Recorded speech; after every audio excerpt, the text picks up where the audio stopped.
Coucou, la dame derrière moi vit aux États-Unis.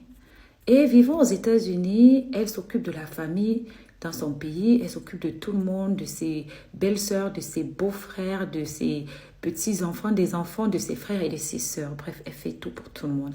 En contrepartie, elle leur avait demandé juste de surveiller son chantier. C'était tout ce qu'elle leur demandait. Donc, elle avait prévu 3 niveaux de maison. Et là, on lui a dit que tout va bien, on lui a envoyé des photos, on lui a envoyé plein de trucs pour la rassurer que voilà et tout.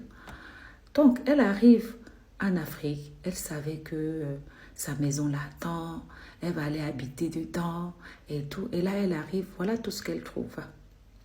Voilà tout ce qu'elle trouve après autant d'années de sacrifice.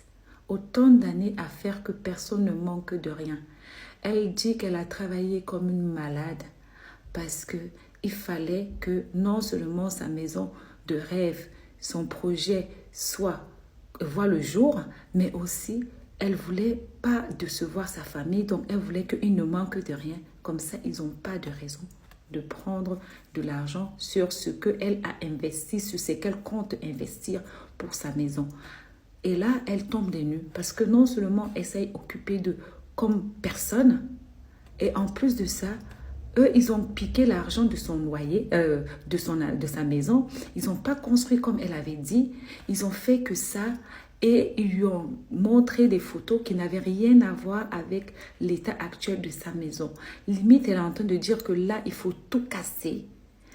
Et c'est de l'argent jeté par la fenêtre. Elle pleure son abus de confiance, elle pleure plein de choses. Et ce n'est pas la première fois, ni la deuxième fois qu'on tombe sur des vidéos comme ça, qu'on tombe sur des témoignages comme ça.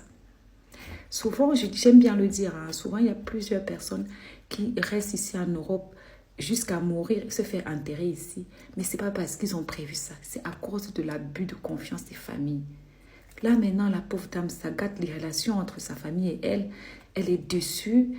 Et qu'est-ce qu'elle va devenir? Recommencer à zéro? Est-ce qu'elle a la force, la capacité morale, psychique et psychologique de le refaire?